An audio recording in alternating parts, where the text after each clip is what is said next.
The Duke Blue Devils play their home football games at Wallace Wade Stadium. But who is Wallace Wade? Well, turns out he's one of the more interesting cats in the history of college football. Played collegiately at Brown, played in a Rose Bowl, and after his playing career was done, he served his country in World War I and rose to the rank of captain. When he gets back stateside, he transitions into a college coaching career.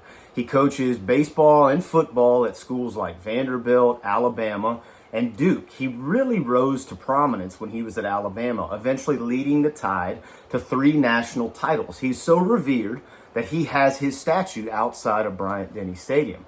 He then shocked the college football world and decided he was going to transition to roam the sidelines in Durham for the Blue Devils. He then built them into a program of prominence, and they eventually played in 2 Rose Bowls themselves.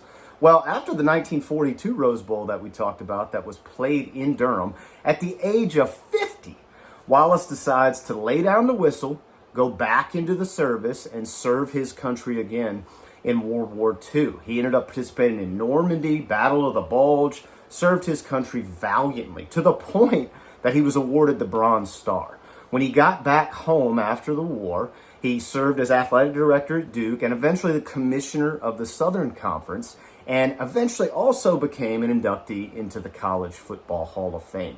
Just one of the greater characters in the history of college football. So this season, when you turn a Duke game on and you see him playing there at Wallace Wade Stadium, tell your friends who the great Wallace Wade was.